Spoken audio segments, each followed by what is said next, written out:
welcome Kristin, welcome Tabatha, and welcome Jackie. Thank you so much for this, your presence, your amazing light in the social Saturday mental health, and to accept this invitation. I do that for enlightening people, to raise the vibrations, to spotlight. So I'm really happy that it is the first time that we begin five of us. The record was probably three or four. So now I'm going to pass the mic to Christine Jones. Feel free to introduce yourself to the audience. Hi, Ali. Thank you very much for having all of us. I'm excited to be part of this fantastic group of women, and also yourself, Ali. I appreciate your energy and how much love and light you shed on others, and how you uplift the community that you belong to. So much love and respect to you. And my name is Christine Lynn Jones, and I am an educator. I've been teaching now for 32 years, going on my 33rd year. I'm planning on retiring after this next year, so I'm really excited so I can carry my mission and vision forward with Kristin and bridging the educational gap between home and school.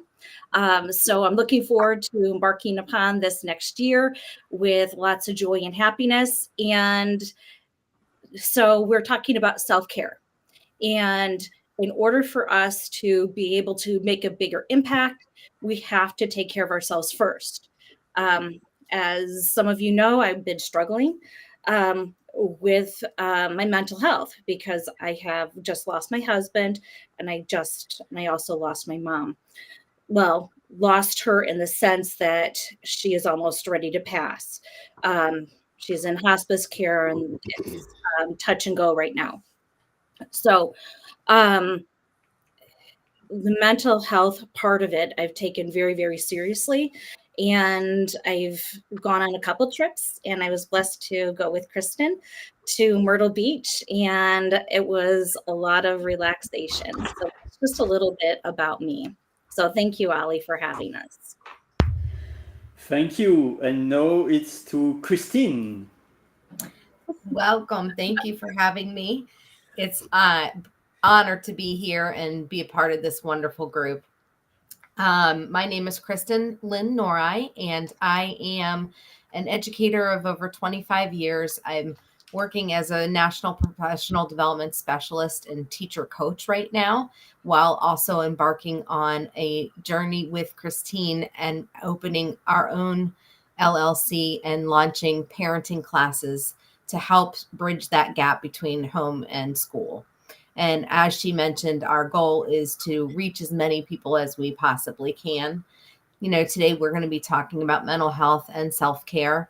Again, that is something that I think everyone is always struggling with something and coming from a place of need. So we have to always look at people in terms of not what's wrong with you, but what are you going through? So that's just a shift in mentality that I like to put out there. But thank you so much for having me today. And I'm going to go ahead and let someone else introduce themselves. With joy. So the next one is Jackie. Hey, everybody. Yes, I'm Jackie Olmstead. So nice to meet you, Kristin and Christine. And Nice to meet you too. I'm an artist, and I'm also a healer, but it's awesome that I'm with some educators. I actually am a tutor for mostly high school age kids. And I've been doing that since I was in my 20s. So it's been a little while. I really, really, really enjoy it. It's just one of my part-time things. And so, yeah, it's so great to be with educators as well. But I'm not all working with, the school system directly. I work with a company separately.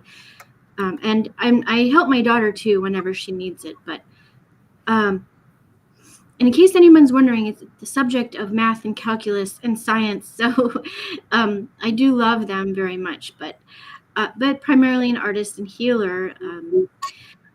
So yeah, I'm just excited to be here. And yes, of course, so mental health and self-care, so great, so important, especially being an educator and a parent, working with our kids. I'm literally going through stuff this week that is making me stop, and say, look, I got to take care of myself first. And what is it going to take? Because, they say, as we get more successful and or just continue in life, we're going to always have stuff come up. And so what do I do? So my daughter helps me too. She says, you're going to do a foot bath tonight, mommy. So last night I did a foot bath with my little foot bath thing. And I put in some Epsom salts and, I forced myself to just chillax and be quiet. So sometimes it's hard because I put the cape on. I think I'm Superwoman. I can do everything. But, I'm human. So wonderful. So looking forward to hearing from the rest of you as well. Thank you so much, Jackie. And so now the last one, last but not least, the Queen Tabatha. Rebel rouser. Hello. Thank you, Ali, for having me here. As I know you know, I'm a rebel rouser. So here we go. My name is Tabatha Baron. I am the founder of Keeping Your Kids Safe. Our goal is to ensure that we bridge the gap of communication from home to school and back, to ensure that there is no opportunity or minimize the opportunity of a child not making it home, he or she not making it home. At the end of the day, 2,300 children every single day are reported missing in this country, and we have the responsibility of taking care of that. But what we've learned is that during arrival and dismissals are the most vulnerable times of a child's day, and that is what we are working towards to solve. Strangely enough, this conversation is about mental health, which I find is very interesting because I wrote a book a few years ago called The Invisible Entrepreneur: From Mental Health to Mindset. Inside the book, each one of the groups actually said, I'm just gonna go get mine too. I put my desk back there. Right here. Well, mine's over there. what I find very interesting about this is really interesting was that why we wrote the book. It's an anthology, but the reason why we did it was because a lot of the information, a lot of our experiences actually do harm and contribute to our mental health, and the stuff that happens thereafter. But inside of that, we also find that our example is the example our children will follow. So I just got finished telling my daughter, literally less than an hour ago, you're about to teach me something that I was not able to learn for myself because I was in the throes of just being a parent. And so it's now time for us to, she's going to teach me how to take care of myself in a way that I taught her to take care of herself. But now it's time to turn the mirror back on me so that she can help me take care of myself now. And I think that it starts right here when we talk about mental health. So this is right on time, ladies and gentlemen. Yes. I think as educators, Amazing. this is the time to be thinking about that as we're embarking upon a new school year. We have time to prepare to put our best selves forward for ourselves and for our students and our parents. Yeah. Amazing. So first, I would like to say hello to the people in the audience. And we are going to welcome also our surprise guest, maybe. Yes, she's there. So this is amazing. We are 6, record broken. So hi, Sharon. Thank you so much for accepting the invitation. Hey, So sorry welcome, I'm late. I Sharon. saw the invitation late, but I'm here because this is a very important topic. Hold on, let me turn off my phone. Sorry about that. But Take your how are time. you, everybody? I'm All right, fine, there we go. and we are all remarkable leaders. That is true. I am blessed to be in the company of all of you because you are remarkable leaders. And, and Tabitha, I'm glad to see that you're actually here and not underwater or anything like that. So I'm happy for that. Thank you. But yeah, so sorry if I disrupted the flow. No, But you didn't at all. You didn't disrupt at all. So feel free to present yourself. okay, so I'm Sharon Byrne. I'm a life and wellness certified life and wellness coach. I describe myself as a multi-passionate individual that sees the links between um, topic areas such as mental health, education, parenting, teaching, all of it. I don't, it's very compartmentalized in our society, and we need to get away from that compartmentalization and bring it all together because one thing influences the other um, and impacts the other in a very deep way. And so that's really how I describe myself and the work that I do. I work with families, specifically moms, usually, because they're the ones that reach out, and their children to help them beat burnout so that they can thrive. And I like to think of myself as the inclusion person, not so much for the inclusion the way that we know and think of it in inclusive education, but I believe that's part of it. But I believe in the inclusivity in every area of life and not leaving out any particular piece of a person because it doesn't fit in in the environment they're in, if that makes sense. And that's me in a nutshell. Amazing, thank you. So, and also thanks to Michelle Ramos, if I pronounce well your your name correctly, who commented, "I needed to advocate so badly for my daughter and her mental health with the school this past year. Got so out of control with ultimately filed lawsuits against the school district and mental health contracted company." Thank you, Michelle, for sharing that. Ali, can Anyone I would like to ask you? comment? Yeah, I would if that's okay. Michelle, you're not alone. I have had to advocate for my son with mental health issues, with my school district, with family, with friends, but specifically to your comment with the school district, I had to advocate so much. My son was so misunderstood, labeled as lazy, labeled as argumentative, labeled as, oppositional, and he was none of those things. He showed characteristics of those things. He had the characteristics of those things at times, but they were a direct result of his anxiety and his depression and his social anxiety. So I cannot even begin to tell you the advocacy that I had to do and the shame and judgment that I was put under as his parent for not being um, more authoritative, more punitive, and all these things.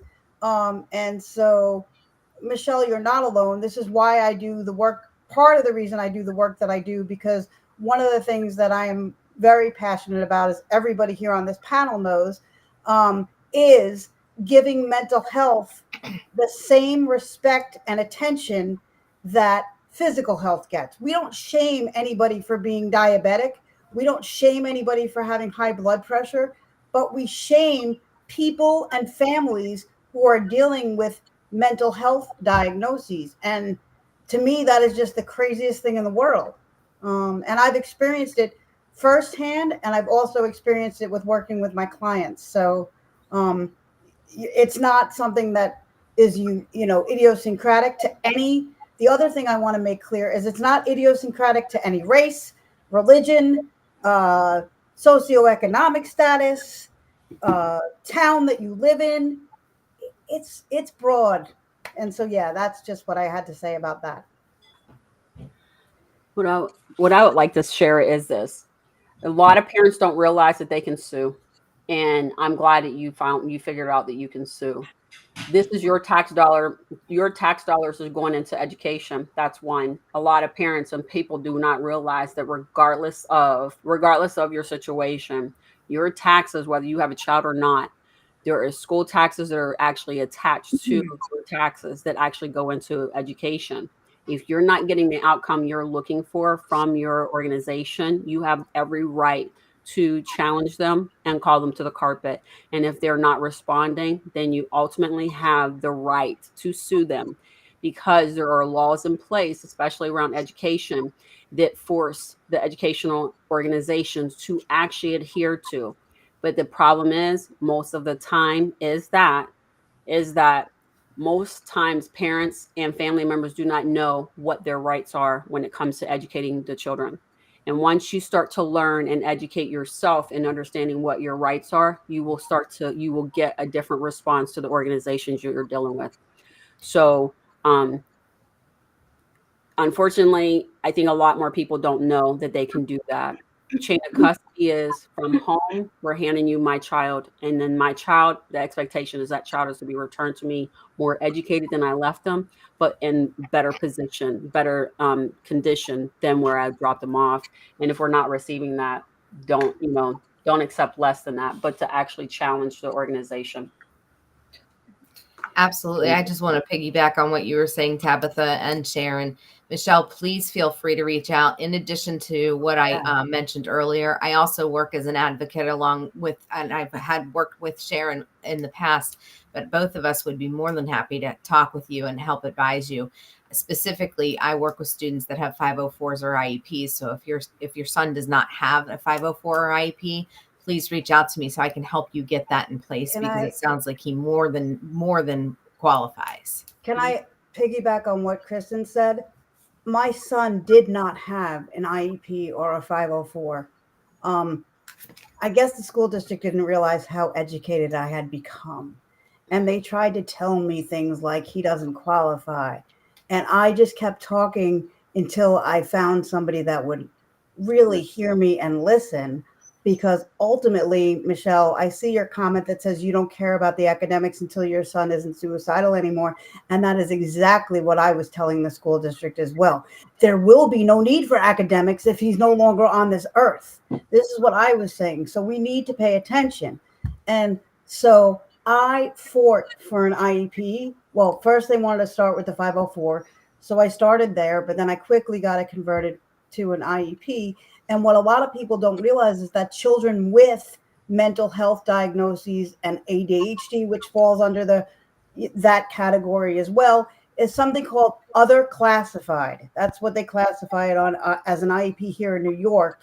It's considered other health classified, and you have a right to the IEP. And not only that, here in New York, there's a section on the IEP that says parental concerns. And at every meeting or anytime you email or call, your child IEP is supposed to be updated with your parental concerns. Additionally, ultimately, I fought for my son to be accepted into an alternative school that was a more therapeutic school along with the academics, so that we could focus on him being mentally and sound and healthy. And so that's an option also that Kristin and I could definitely help you with. If your son needs an alternative placement, we can help you advocate for that as well. And I would also interject, as a parent of a child with special needs, do not hesitate to call a meeting and to have people represent you on your side, like an advocate. And the more people that you have on your side, the more seriously that you're taken. And I work for the school system, but I also know how it works. So that's one thing that I would definitely advise. And if you don't agree with it, you can state that and contest it. Yeah. Along those lines, you just made me think of something, Christine. Don't sign anything you don't agree with. Even if there's a syllable that you don't agree with it, Michelle, don't sign it. Because as soon as you sign it, the school is going to say, oh, but we held a meeting or we sent this home and she signed it, so she agrees. Do not sign anything. Legally binding. So she posted another comment. If you would like to read it, or I can read it for the audience. She had IEP and SO04. I don't know. The middle school refused me an IEP request and didn't know I knew I legally allowed this request. I documented everything through emails. They received over 40 medical payments for my child and others that never received their mental health services. Now there's a state investigation for medical fraud, Yep, Medicaid fraud. I don't know. that should be. As it Wow. should be. So I'll comment on a couple of this. So you're right. Don't sign anything you don't agree with. The other thing is when they refuse your rights. So who's refusing your rights? Is it the school district or is it the principal? Because there is a difference. In most cases, in a lot of these cases, when they refuse to acknowledge your request for an IEP or anything along those lines, it is going to be at the school level because the district level understands that people can lose their license and be terminated for not following an IEP. So the first thing is that understand the hierarchy of your organization, one, and then walk that ladder. Make sure that all of your T's are crossed and your I's are dotted. And you walk in there as like you own the place because you actually do, right? Your tax dollars pays those fees. And you go in there with the understanding that if your AP says no, go above. If the principal says no, go above. If they say no, go to the news. Because here's the thing, at the end of the day, they work for us, but they have us believing that we work for them. That's not the case. It's their responsibility to educate, and it's their responsibility to follow the law. The law is the law, and it doesn't change. It is not, the law works for everyone as long as you know how to utilize it. So, Michelle, my recommendation is first identify who's telling you no, and then go above them. My example is this. I'm an advocate as well. Just don't do it like they do it. I am a disruptor. I'm an instigator. I was born to be just that, an instigator. I will smack any beehive known to man as long as it's buzzing and it's not where it's supposed to be. Not care. So I personally, my story was my child, average child. I don't know what the new terms are, but my daughter is an average student. She's really, really smart, but she's average because my son has superpowers, and that's how I look at it. He has different abilities than mine. But my daughter, so this happens for all children. My daughter was in elementary school, and I remember this like it was yesterday because I was so aggravated. The teacher made a decision. She built her curriculum out. She had these different assignments. Apparently, they got approved. Everybody's like, "Yay, we're going to have a wonderful school year." Little did they know, no, they were not. So what happened was my daughter did this project that they did, and they gave them all these 10 sticky pads, 10 sticky notes, and they're supposed to write these different these different secrets. Write down the secrets that they don't tell anybody. Write down secrets, and then they're going to post them on the wall. So they're posting these stickers all on the wall. The problem was it wasn't necessarily the exercise. The problem that happened was you didn't think further out for the project. What my daughter brought home was, I'm worried about my classmates. Why are you worried about your classmates? Well, one person says that their dad sneaks in their room at night. Another person says that they're afraid to go home because they're being beaten. And another one saying that they want to kill themselves. But I can't tell who this is, right? And they're posted on the wall. When I approached the school and I said, hey, I'm going to need y'all to figure out some stuff because I don't approve of this. I don't approve of this because my kid's coming home worried about her friends not making it back home. And so teacher said, well, we'll figure it out. Didn't do anything. Went to the principal. Well, it's just part of the curriculum. This is what they agreed. And so, this is what we're doing. If you don't tell the parents, I will. Because you got two that is complaint, two are calling out sexual abuse, and one wants to take their lives. This is not a school project which you thought out, and this is not okay. And they kept telling me no. I said, oh, I got something for you. I went to the superintendent's office. I said, this is your last chance to fix this problem. This is what I have. And when they heard what the project was, they immediately put it to a stop. And they said they were not allowed to do this again. And they had to tell all the parents what had happened because they had to figure out what 3 children were struggling with that. That's in an average classroom, in a general ed classroom. Can you imagine what it looks like in a classroom with SPED kids? Okay.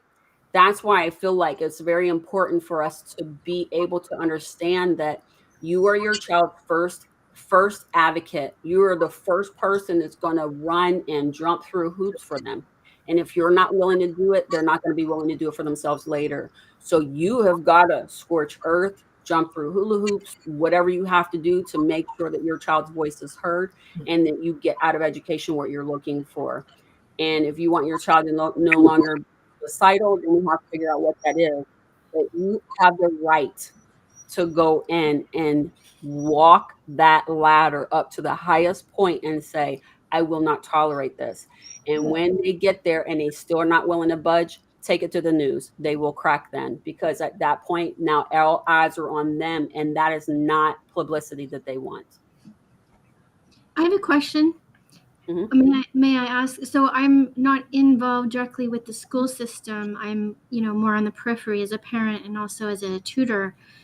But at what point, Tommy, when it involves crimes, these kind of things, at what point are the police ever involved to help these kids?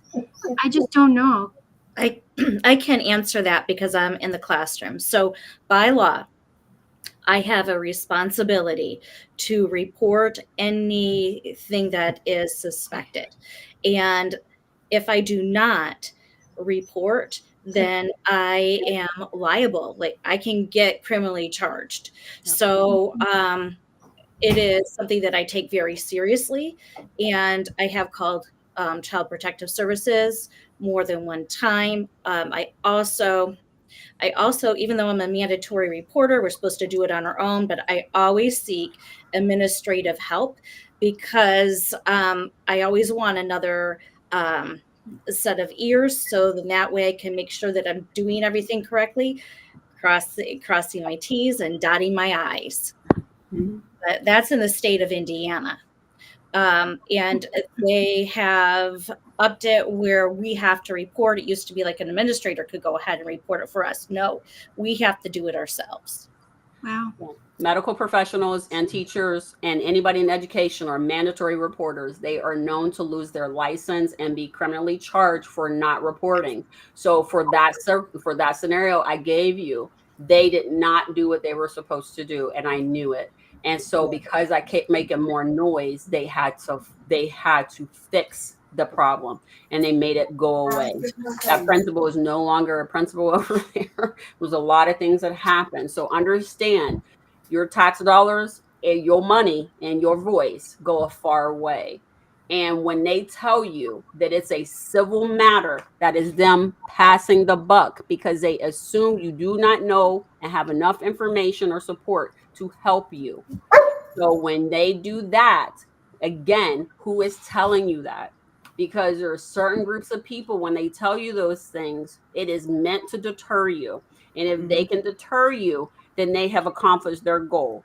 But if you are not deterred, the squeaky wheel gets that oil. Keep on squeaking, baby. And if you need some help, call us, because we got a whole entire army behind you, and we will come for you. We will come for that school. Sure.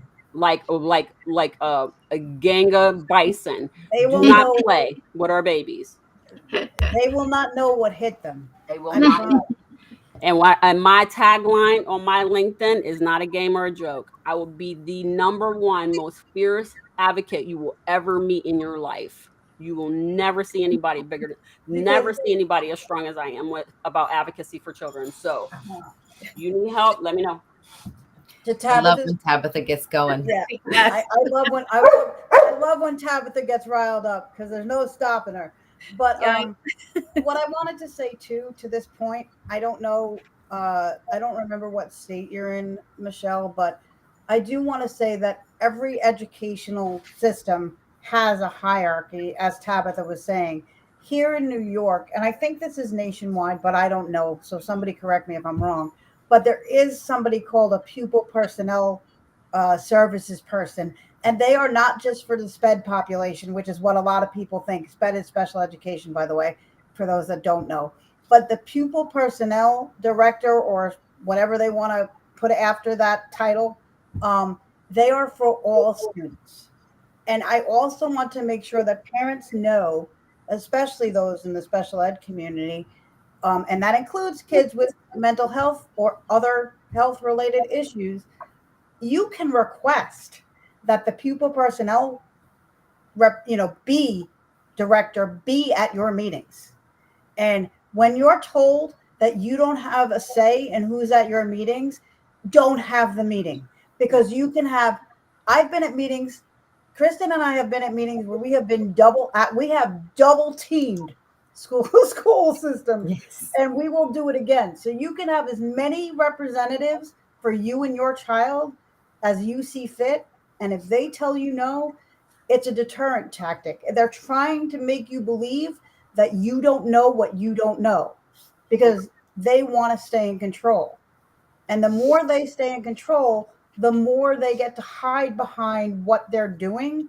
And that is why we're seeing so many stories on the news of kids committing suicide, of kids with special needs being beaten and left on buses and sexually assaulted.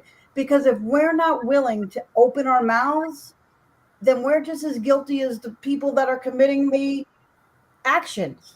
That right there. Say that again for the people in the back. I will say that again for people in the back. If we don't open our mouths, then we are as guilty as the people that are doing it. And if everybody's worried about, oh, well, they might not like me anymore. Okay, let's not be liked, because let's understand that these children are the future of our society. And if we don't support these children, then we are going to have no more society. And I'm going to go out on a limb here. Christine and Kristin, and Tabatha, this is for you specifically, and for all these people that I know that work in the school systems. If we don't support teachers and the people that support our students, and then we are negatively impacting our society as well. We have to stop being adversaries, and we have to start coming together. Let's put the blame and the judgment aside, and let's work on what the problems are and come up with the solutions for the problems. And let me just say, I don't think it's easy. I don't think it's easy. So I'm not saying any of this is easy. But what I will say is I do think it's simpler than we as a society are making it out to be, because we tend to complicate things. Yep. So if we're willing to admit that it's not easy, but it's simpler than we think because we're the ones complicating it, we're going to get a lot further. And how the heck are we going to teach these kids to do it for themselves if what we say doesn't match what we do? Kids will do what they see us do more than what we say. Correct. So put up with our actions and shut up with our mouths. And that's just how I feel about it. I'm good with that. That's amazing. I'd like to interject too on this, because I alluded to the fact that my daughter had some issues. She had a brain injury from a sledding accident that made her very aggressive. So we had to go in there fighting for her. It was the same school system that I worked for. So I have a special ed background, and we ended up banking up our side of the table. So I had an advocate. So I would have hired you guys to come in and advocate for me and for her. We had a neuropsychologist. We had a behavioral psychologist. If there's a private speech or OT or physical therapy, have those people come in. I also invited the autism specialist, because the autism specialist knows what is going on and how to help your children if that is the case. I also came in with a list of things that I wanted implemented, and I did not back down. So I wanted, because she was getting suspended left and right, I wanted a paraprofessional there by her side to ensure that she could work and gradually release as her head injury improved, because she was not being successful in school. So we put the heat on in our school system. Now, if I can do that, and I work for that school system, and I was not afraid to do that. Parents need to advocate for their children and put some fire underneath there too. And we did that. So just my 2 cents. I It's think you more do than an 2 excellent cents. job. Right.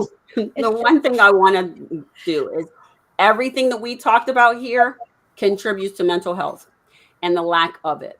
So when we look at it, so we'll just take Michelle for an example. Michelle has challenges with her child right now for mental health challenges, but she's fighting the battle of an IEP and a 501 for academics and behavior stuff inside the classroom. Here's the issue. Because of the distraction that is set in place, she's missing the part where her mental health has taken a hit, and so is her child, right? And so all of this, even though we're talking a lot about education and IEPs and 504s, the bottom line is that all of this contributes negatively to our mental health if we're not taking the proper steps to help ourselves and our children out. So although today this is what we're having this conversation about, I would like to say, just take a moment, take 30 minutes. If we could just start there, just take 30 minutes and just check in with yourself, check in with your friends, go and sit and have a simple drink or stare at the stars for a little bit or watch the rain turn in circles. That's what I did, during hurricane. But the point is that take a moment and understand that you're doing a great job because you're at least moving forward. But You have be mindful that in the process, it will take a toll on your mental health. And if you don't have the proper support in place, you will find yourself, after you fight the battle for your son, you will barely be able to stand up and watch him continue on in his life because you're laying on the ground where you got him to stand up. So just know to take care of yourself. I'm so glad you brought up this point because this is part of the reason I do the work that I do as well. Because when I was going through it with my son, I'm a single mom. I went through a contentious divorce. Why I bring that up is because I was not only fighting the school district, but I was fighting the stuff that people were saying about me. I'll just say it that way. Okay. So I was very much so a lone ranger, and I had the school district telling me, well, she doesn't want help because she's a professional in the field, so she thinks she knows it all. And I had documentation up the yin yang that this professional needed help and was asking for help, begging for help. And so I have no problem being so transparent on this right now. I've been this transparent before to say that I spent many a night crying myself to sleep, if I was lucky enough to fall asleep, and totally annihilating myself with my self-talk going, if I'm so intelligent and I am a professional in the field, why the F can't I figure this out? The one person I care about most in this world is the person I'm not able to help. I'm able to help the least. Mm-hmm. And I was annihilating myself. And so I had to recommit to taking care of myself. And that meant for me 5 minutes a day, sometimes 10 minutes a day, just going out in my backyard and getting some fresh air, or taking a drive to, just sit in my car in a parking lot and let myself just break down, or just call a friend to be lifted up, because it's a very lonely and isolating place when you're going through this stuff that you're going through. And you're so right, Tabatha. You're fighting two battles. Well, actually, you're fighting more, but you're fighting the battle of, you want to get your kid healthy, so you're fighting that battle, but you're also fighting the school for the services they need. And you're also fighting the battle of judgment. And you're also fighting the self-judgment that you have of yourself.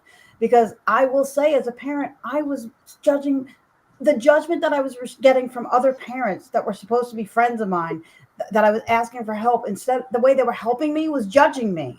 And I was like, how the frick is this help? And so I became even more alone, because when I would reach out for help, I would be made to feel worse by the people I was asking for help. And so it really is important what they say when you're getting on an airplane. And I know this is quoted a lot, but it really is true. If you don't put your own oxygen mask on first, you're not going to be able to save your kid or anybody else that needs your help putting their oxygen mask on. So it is imperative that you take time for self-care. And you may not have a lot of time for it, but you don't need a lot of time. What you need to do is take small chunks of time throughout every day. And self-care can look like going out for a drive, going for a walk. Journaling is a form of self-care, because when you journal, don't edit your journal for grammar, spelling, or even for emotion. Just freaking throw up on paper. That's what I call it. Throw up on paper. Because when you get those toxins outside of your body, then you can deal with them better. When you throw up, when you're not feeling well, when you have a stomach ache and you throw up, you feel better. Even if it's for a second before you throw up again, you do feel better because you just released the toxins. So get those toxins out of your body. Yeah. And then the other thing that getting those toxins out of your body in that way does is it allows you to look at the situation and say, okay, this is too big for me to control, to handle everything, but you can pinpoint one or two aspects that you can do something about, and then you can go into action mode on those one or two things, because slow and steady wins the race. You don't have to, life is not a sprint, it is a marathon. I don't care what people want to tell you. It is a marathon. So look for small ways that you can make a difference today, because that will lead to more difference tomorrow. I definitely want to chime into that. That's awesome. I fully applaud all the things that you've all been talking about, and cheer on all the positivity and all the things you're recommending.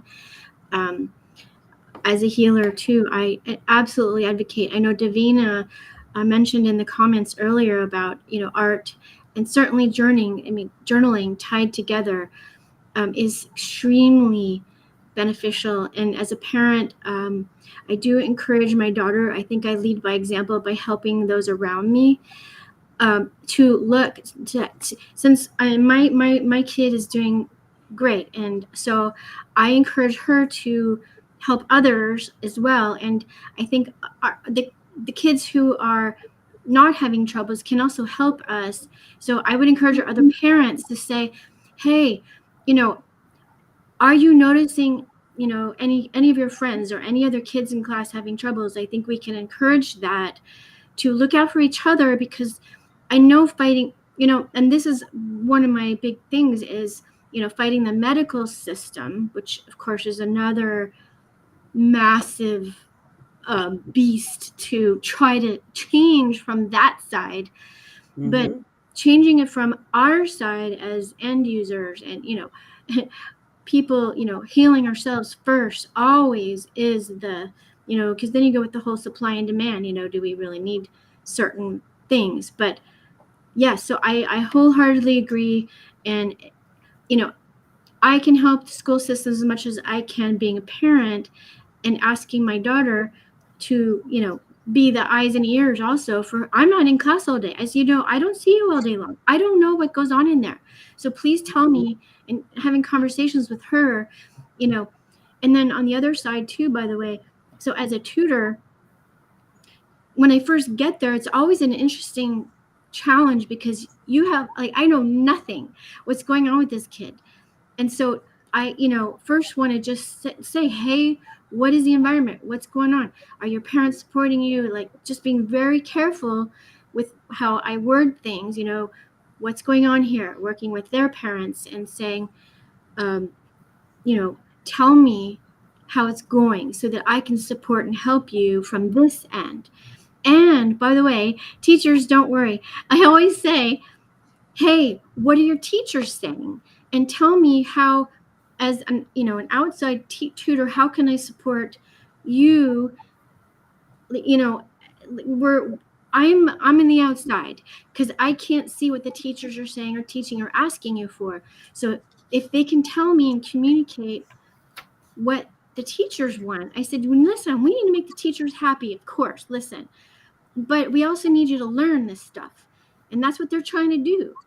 And so I try to translate some of the things. And I just think that there are a lot of, there are a lot of avenues to get to the solution. And I'm a totally different part of it, the wheel, part of the cog in the wheel, whatever you want to call it. And so I wish I could help more, and I know there's a lot of help needed. But I mean, maybe today us bringing up a lot of ideas for helping, starting with the parent. Do we start with the teacher? There's all parts of it. So if everyone, if we can help support each part of the thing, then maybe the fight at the end of the day isn't quite so horrible. Maybe we're making a difference. So anyway, that's Jackie, Yes, you are making a exactly, difference. Jackie. Yeah, Love Jackie, it. you Partnership. are making a difference. You Yeah. are Yeah. making a difference. I don't want you to feel like because the rest of us are, have the background that we do that you're not making a difference. It's obvious from what you do and what you're saying here today that you are making a difference. So please don't minimize that because it is important. And that's the thing that I was trying to say before is that we all have to work together. We all have a role in this. And the other very important point that I want to bring up is for kids with mental health issues, um, specifically, they're not always going to tell you what's wrong. They don't always know what's wrong. Like one of the things that used to frustrate my son is they'd be like, well, what's wrong? And he'd be like, I don't know. I just don't feel right. And they would hound him and hound him and hound him. And he really couldn't give them an answer. And a lot of times they say, well, if he needs help, he needs to come to us. And I used to jump out of my wheelchair. I thought I was going to walk spontaneously because I would say, he's not going to come to you. You need to check in with him and say, what's going on for you today? And open up a conversation. If you wait for him to come to you, you're going to have to wait too long. So we need to open up the avenues of conversation and meet the kids where they are. Yeah. And I would like to share something really important also is that we have, I think schools, teachers, parents, they are all busy. And I think that the most important is to say, okay, what is the most important? Our tasks or the mental health and the lives of the children? There are two anecdotes. Like one anecdote was from someone that I discovered a few years ago that is part of a movement in Australia, Nicole Gibson from the Love Out Loud, and she shared her struggles at school. And then there was this principal that said to her, "Look, I'm here to help you, and as long as you have your struggle, I'm avoiding to eat or to have my habit to take this or this, this dessert." So she was feeling seen, she was feeling heard, she was feeling embraced with her struggles. And that's the most difficult with the system that is built on school, like 20, 30 plus children on classrooms. How come a teacher or the principal or whatever could care about specific children? So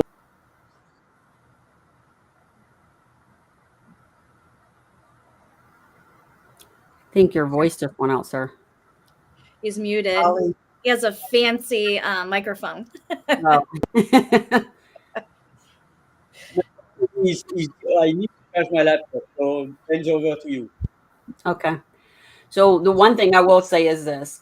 I'm always one that looks for solutions in every conversations. So when if we do nothing else, we brought out all of the things that challenges we notice along the way, the things that ways we can help solve them. But ultimately, the one thing I do believe that we are all responsible for is helping the adults. If adults are in a better mental space, they will not look at our children through those awful goggles that say that I can spew toxicity and negative behaviors and stuff onto them, right? So I'm a firm believer that the adults in the room, Nick, you have it right. The adults, we are the adults. We need to start the dialogue. Yes, but kids don't want to talk to us because they know more than us. And they know Yep. more than us. And we haven't never lived a life and we have no idea what's going on. so they don't want to talk to us. The one thing is, if we are healthier humans and adults, that child will be able to visually see that and ask, how do they get there? So we have to fix our social emotional systems, right? So we all talk about SELs in the classroom. That SEL needs to be in professional development. And then from the top following down, it will land on the children. It'll rain on those children the way it should rain on them, which is in a way that helps them grow healthy, in a healthy way, versus what's happening now. So my recommendation and solution is that let's figure out, how do we build a community of teachers who we can love on and support and help build them up? Because let's face it, education, the leaders of these educational organizations are not interested in you, your mental health, and anything associated. So here's the beehive for today. They don't care about you. Why are you waiting for them to help solve a problem that they have caused? In order for you to solve a problem that we know we are having to deal with the side effects, we have to help ourselves. This is not the victim pulling up themselves by the bootstraps and figuring it out. This is a community bonding together and circling those people who are unhealthy and not okay, and loving on them and giving them what they need to be okay, so that they can join the circle and help heal other people. Because this is not victim blaming. This is taking ownership of what is going on. So let's all pull it together. Let's form community, and let's go ahead and put these teachers and administrators and parents in groups that allow healthy communication, improvement, professional development, and healthy living, so that we can love, support, and guide these children to a healthier being as an adult. I'm just here to tell you what's happening right now. It ain't working.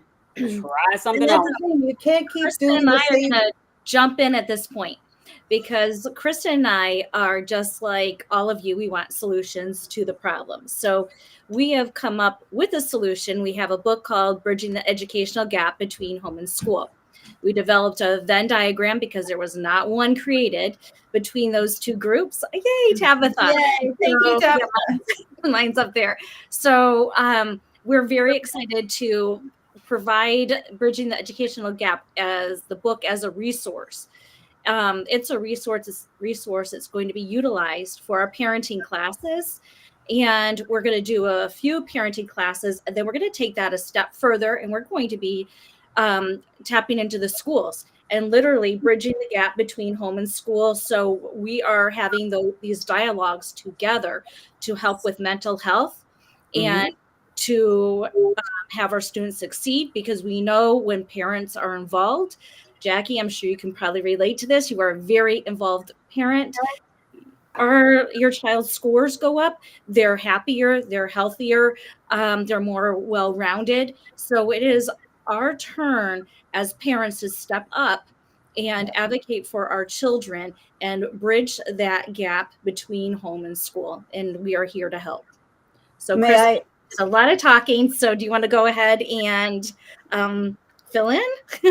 You've handled and said so much of what I said, or what I was going to say. The only thing I would add was, and yes, because we also developed a class for self-care that we're going to be offering to parents and to educators. And the whole purpose behind that is, let's get the self-care in place so that we don't have to get to the point that we're needing mental health intervention because we haven't taken care of ourselves. Yes. So that's another class that we'll offer. Can I just add too, that I do a lot of what Kristin and Christine are doing, and I also am working on a collaboration with another life coach and a personal trainer, and we have come up with something that we're calling the Thrive Alliance. And the Thrive Alliance will be it is to bring parents and children and communities together to have community mentorship and all kinds of things, and work with first responders and things of that nature, so that we are bringing back connection, and we are bringing back the village that it takes, not only to raise the child themselves, but to support the people that are doing the raising. So watch out for, I've been posting a little bit, watch out for posts, watch out for classes and activities. These services will be offered in brick and mortar buildings. They will be offered in parks and community places, and they will also be offered online, because the goal is to make this as accessible to everybody as they can. Additionally, I want to offer you guys the opportunity. I've written a couple of chapters in some anthologies. One is Moving Beyond Boxes anthology.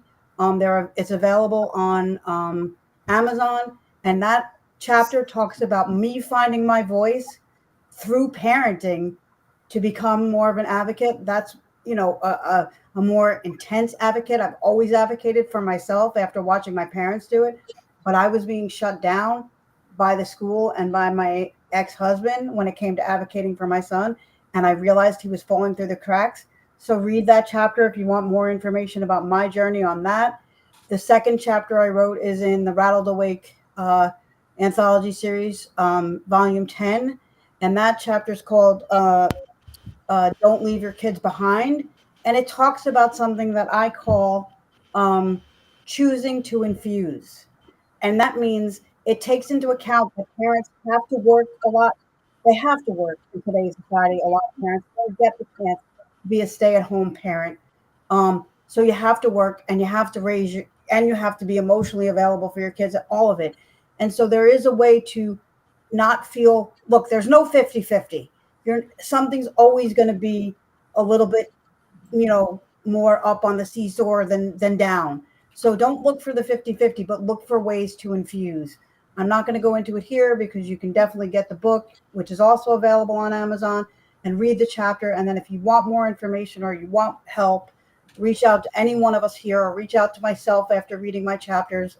And I can say that every one of us here we do have our own separate things, but all of us work in collaboration with each other, because for us, anybody that doesn't think I'm speaking truth or fair, please chime in. But for all of us, it is about the mission and making the changes. So it is about collaboration, and each one of us supports each other in what we're doing. And all we really want is to be able to support you guys out there in having a healthier, happier life. Absolutely. Amen. Yes. Yes. Yeah. Absolutely. We're stronger together. Yeah. And I can vouch. I've read your first chapter. I read, Sharon, and it's phenomenal. So I really did enjoy learning your story, more about your story. The second chapter came out of, I don't want to monopolize time here, but the second chapter came out of being a single mom and feeling torn and pulled between having to provide financially for my child and wanting to be there and needing to be there to navigate the school meetings and the emotional well-being of my son. And so I had to come up with a way to make it possible to do both, knowing that there was never going to be a 50-50, but I wasn't okay with, I knew there had to be a way. So the chapter in Rattled Awake, the Liberty issue, talks about the struggle, and then how, for me, I was able to come up with a system that worked. And will my system work for everybody? No, everybody's situation is different. But has it worked for people that I've worked with? Yes. And have we been able to adapt it to their individual situation? Yes. So it's not meant to say that because I was able to do it exactly as written, that you're going to be able to do it exactly as written, but it is to get people thinking and, to let them know that it is possible in one way, shape, or form. That is all that's necessary for it to be possible. That's all that's necessary. If everybody asks themselves the question, is it possible? Most of the things that are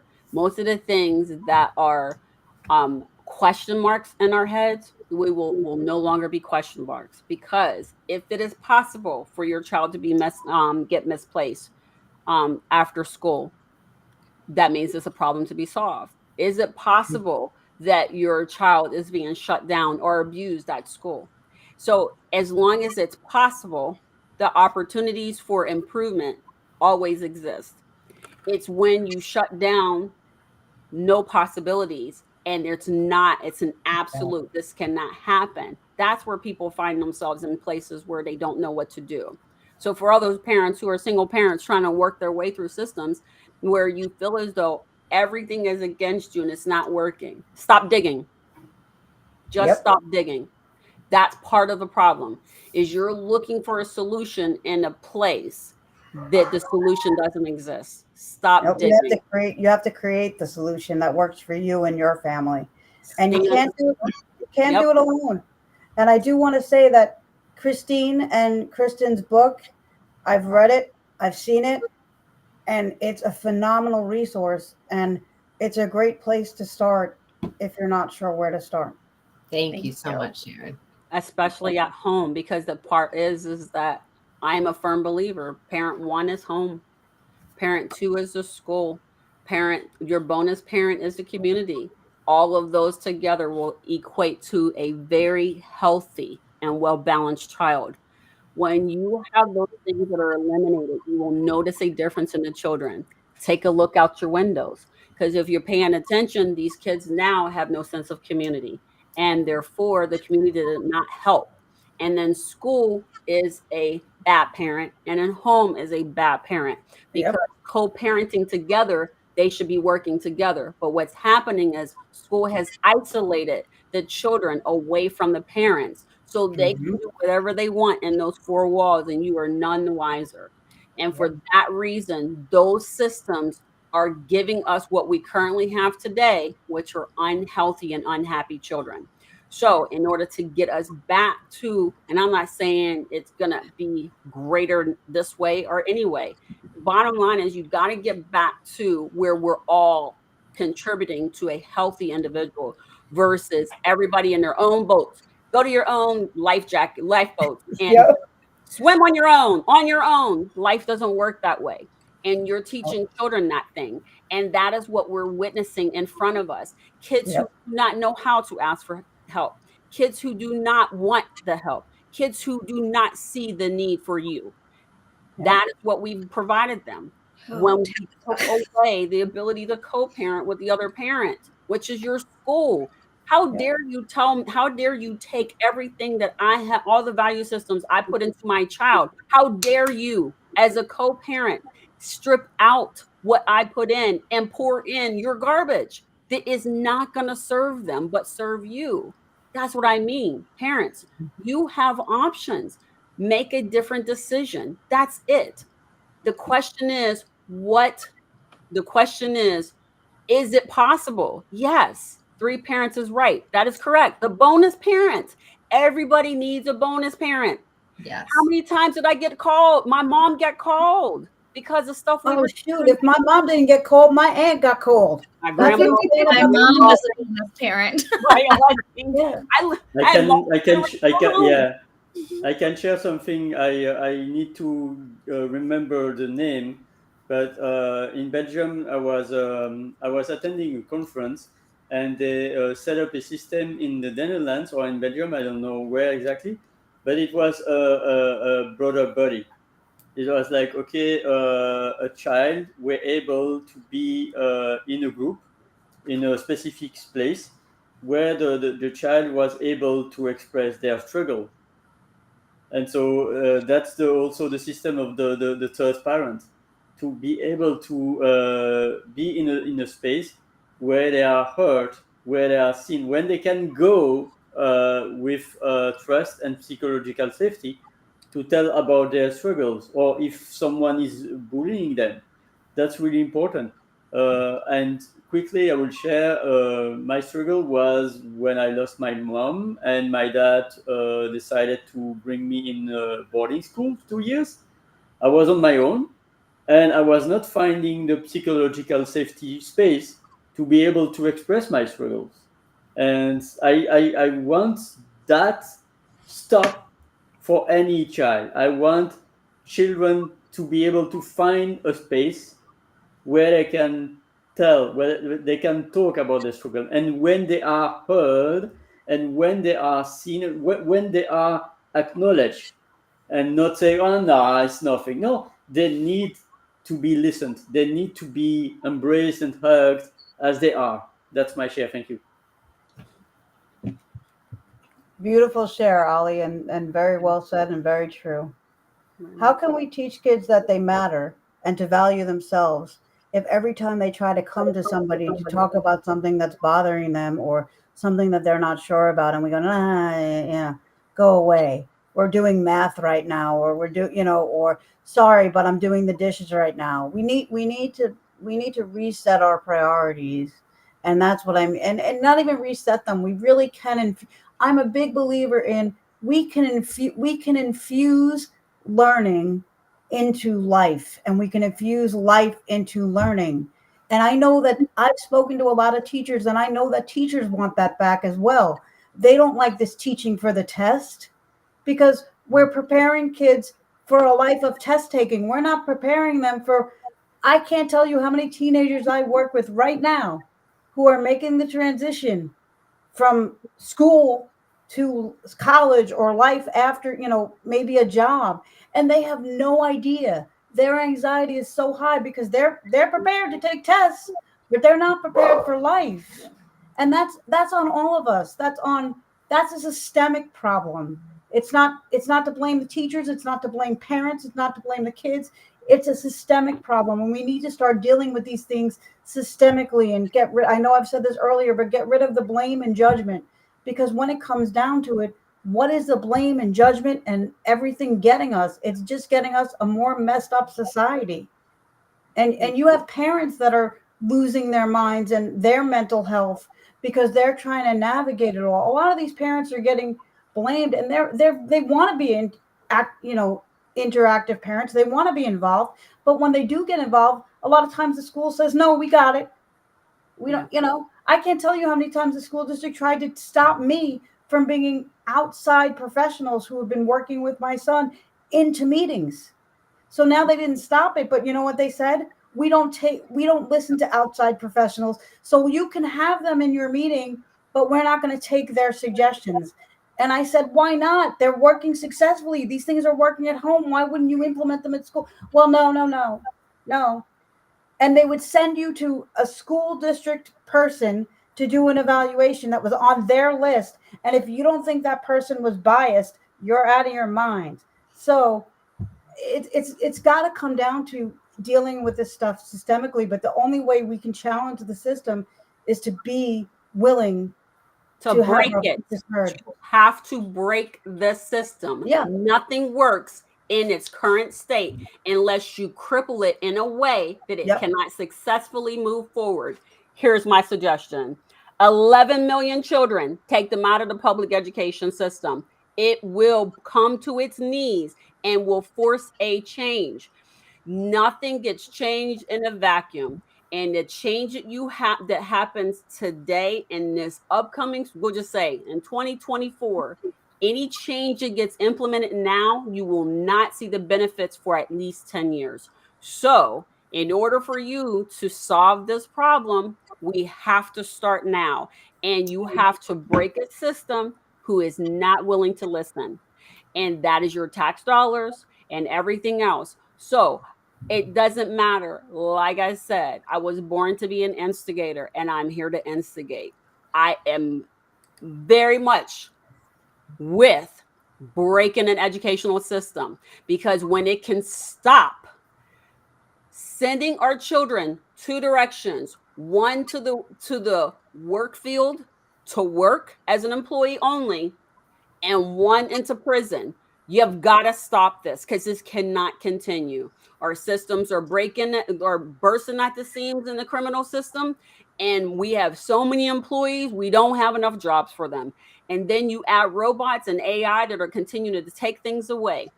School is, if you look at it, if you look at how it works, you put little ones in and get bigger ones out, and they are not better for the experience, right? They only know what to do based on what they're taught. And last time I looked, the only test I take is the entrance test to whatever high paying job I'm getting ready to go for. That's the only time these tests have ever made sense. So while you continue to teach to a standardized test that continues to tell you that you are failing in your academic educational pathways, and you continue to move in that direction, you're not listening to anybody else. You don't care about anybody else. And if you follow the money, you find out where it goes. Everybody is financially benefiting from the fact that these children are not being educated. 40% cannot read, which equates to math as well. That is a failure. There is nowhere else that 40% is an awesome number that we aim for. And 60% is not any better. So you have 60% that come out that can do good. Great. 40% are guaranteed to go elsewhere, which is not favorable to our society. Break the system. You can rebuild it. We can work it out better. Everybody has a say on how it gets done. We move forward. Our tax dollars doing what it's supposed to be doing. Our children have a better future. Our lives are not destined to be what is happening currently right now. Because as it stands right now, our kids are being sucked into spaces and places that they feel like the only way to survive is to heavily medicate into anything and everything that is not life. Yeah. These kids are struggling and suffering Or and end their life. Participating, and I I'm cannot sorry to hit. I'm sorry to interject, Tabitha, but it's either that they're medicating and they're doing things, or they're ending their life. No child should feel like they're not good enough or whatever to feel like they need to take an attempt on their life and pray that they're going to succeed. Yep. That's just crazy. And if we don't see that as a society, if we're okay with that as a society, what does that say about us? I mean, seriously. I know that you always quote this statistic, Tabitha, and I don't know it, and you might have said it at the beginning, but I never remember the actual number. But there are so many the kids are dropping out of school. Okay? Kids are taking their life. Kids are being bullied. Parents are going to the school and saying, I thought you had a zero tolerance. And the parents are going to them 20 times and nothing is happening. And the kid is still committed suicide, a 10-year-old. How are we okay with that? And this is common. We are not. I know. The problem. We are not. We are Leadership not. Is. Yeah. Whoever's getting the money is okay with the children dying. But what I mean by how are we okay with that? We need to put pressure on the people that are getting the money. We need to help break that system because we're not okay with it, but it's still able to happen because the people that are getting the money are okay with it. So we need to help break that system. That's what I mean.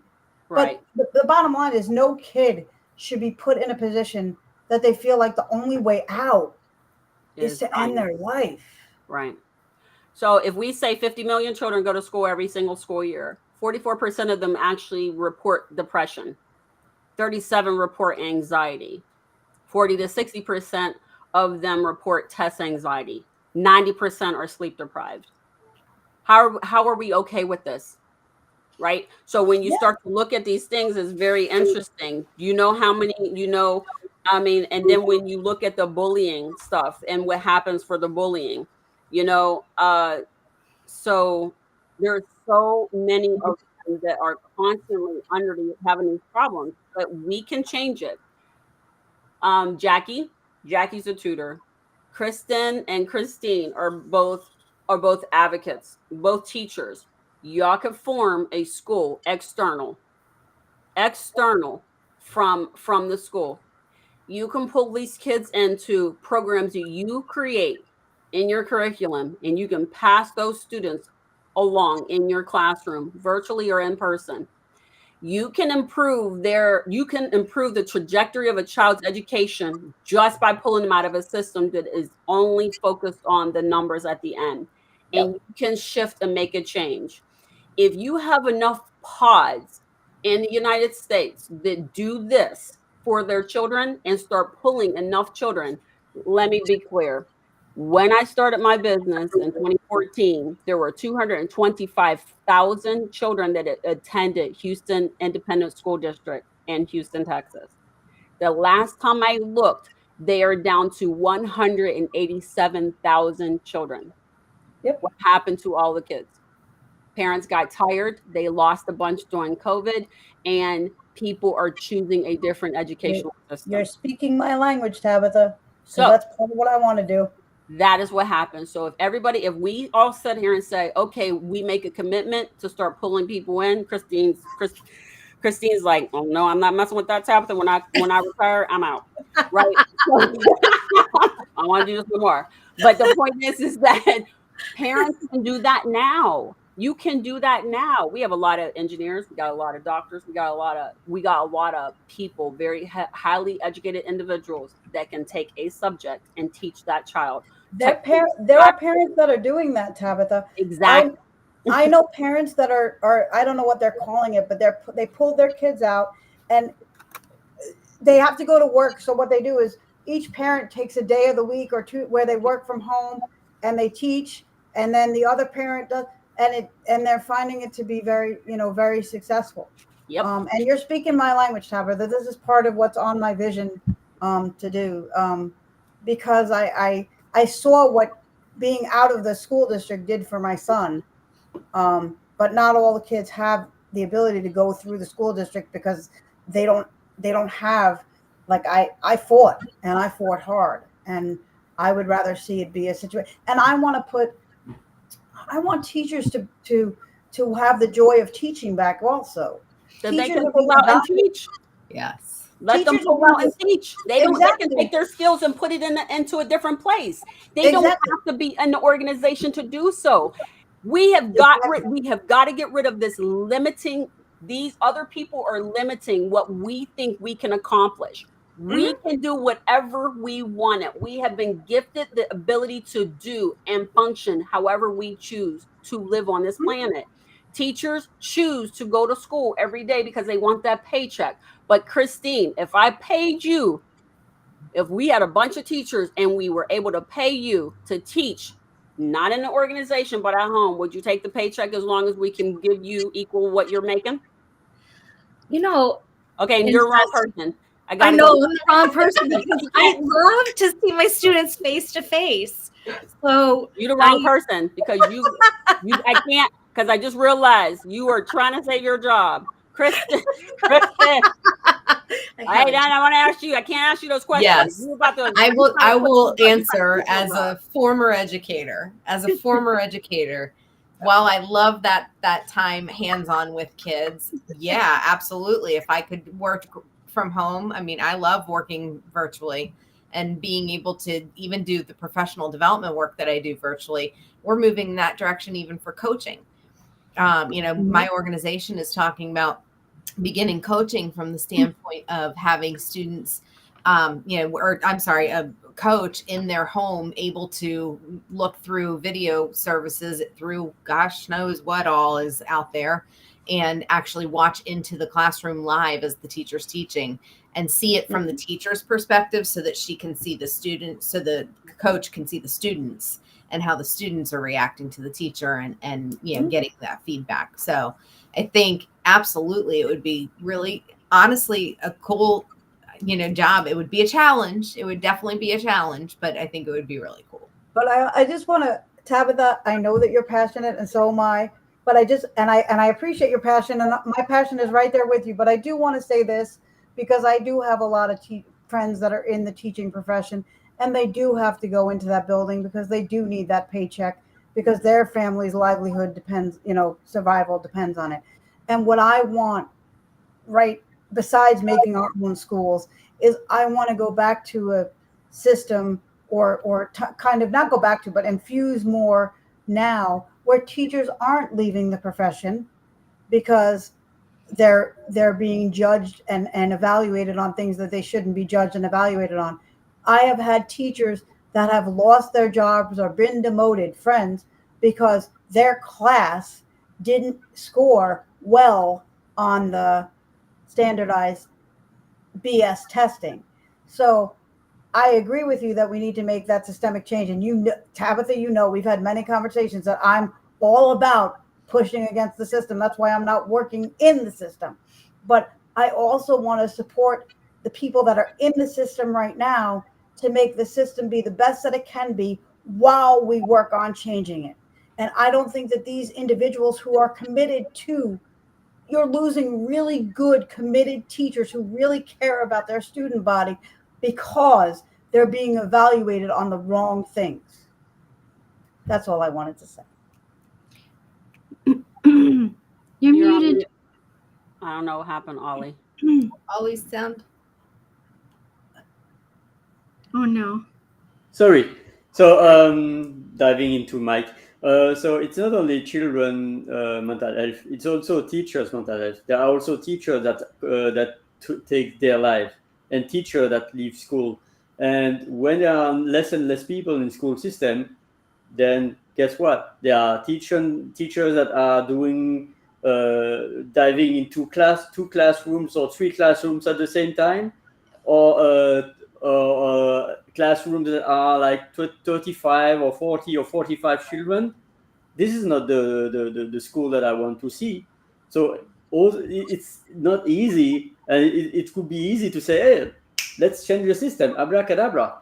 But I think the most important is also to support the teachers, because they are doing as much as they can, and to be with parents, with children, with teachers, to be in a non-judgmental space and to focus, okay, what is the desired future?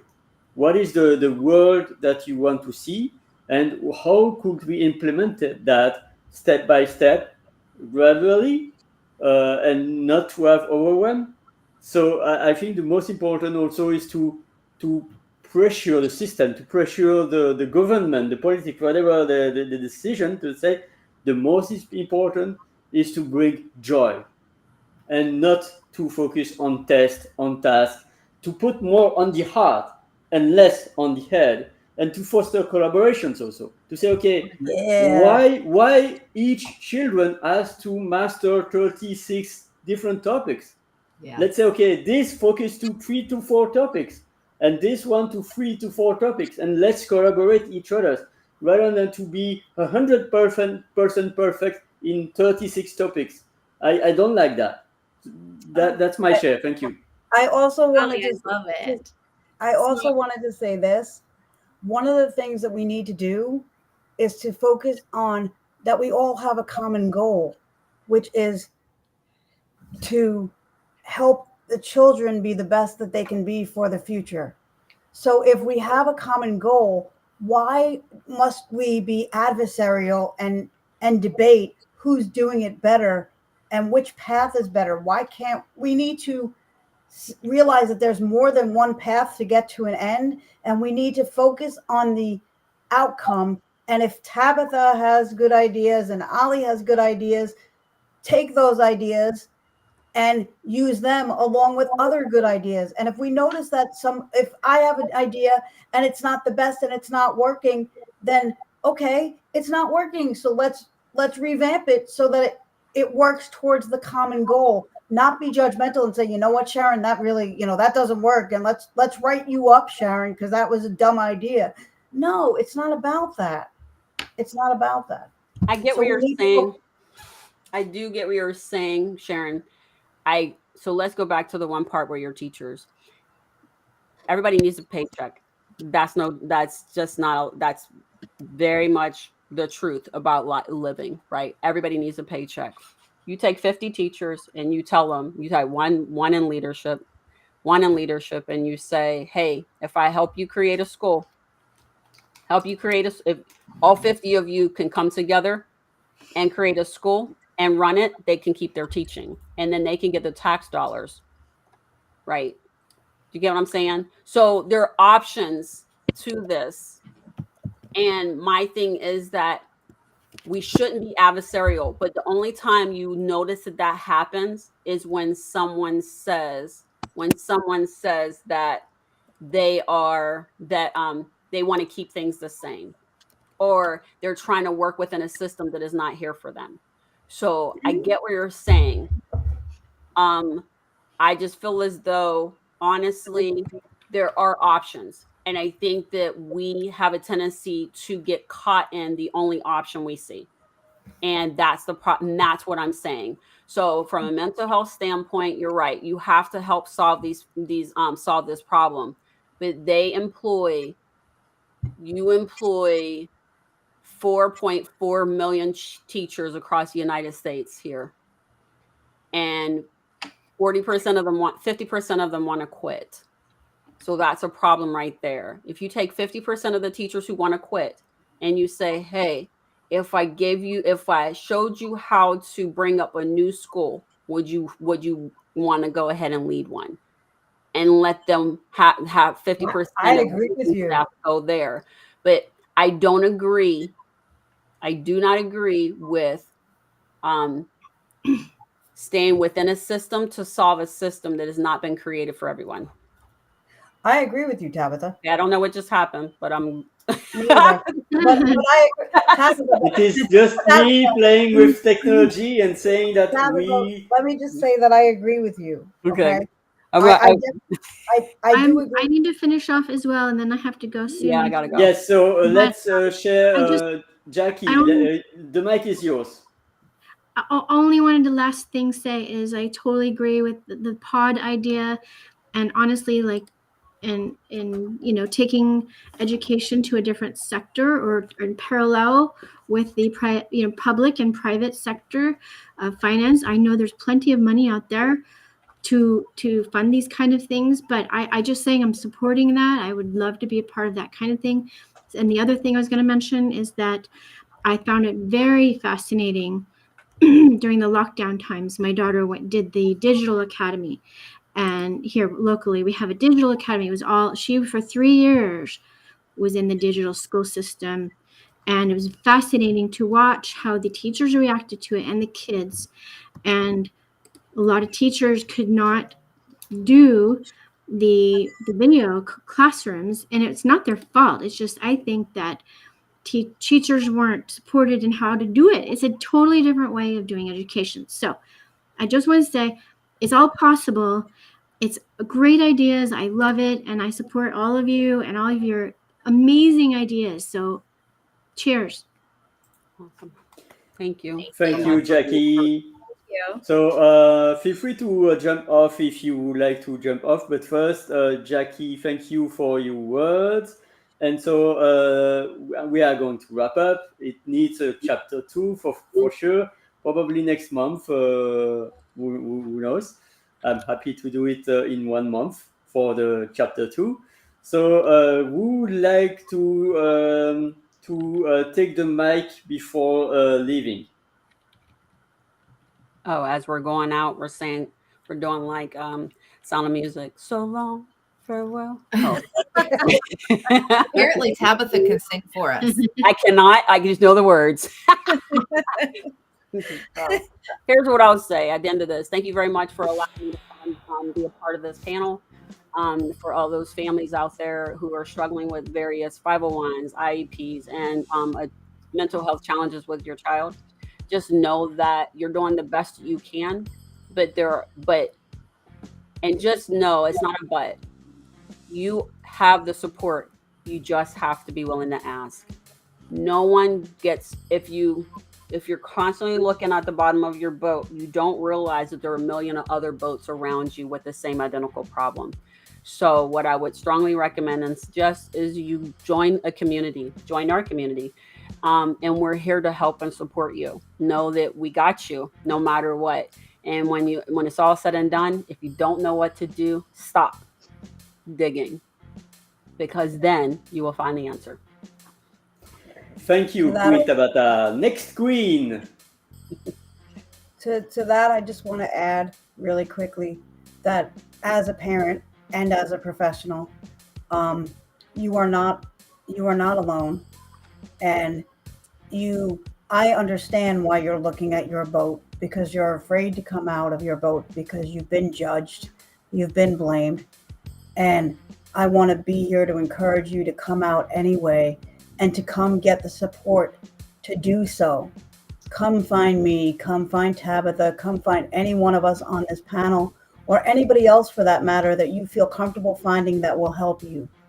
Because you don't have to do this alone, but you do have to come out of your boat in order to start making the change that you want to see for yourself and your child. Because unfortunately and fortunately, both, as the parent, it starts with you. And I know that sucks, but it does start with you. And please don't hide. Don't hide. Come find anybody you feel comfortable with and come out of hiding to just that one person. That's all it takes. It's not easy, but it can be done. And just to Thank you, piggyback on that, Sharon. I would just add to that you're never alone. There's always someone that is out there and ready and willing to help. You know, don't ever feel like you're completely left by yourself. Oh, golly, Kristin. So there you have it. So I was going to say, look for the helpers. Of course.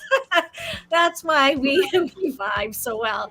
So look for the helpers. And if you cannot find them, start looking for a new tribe.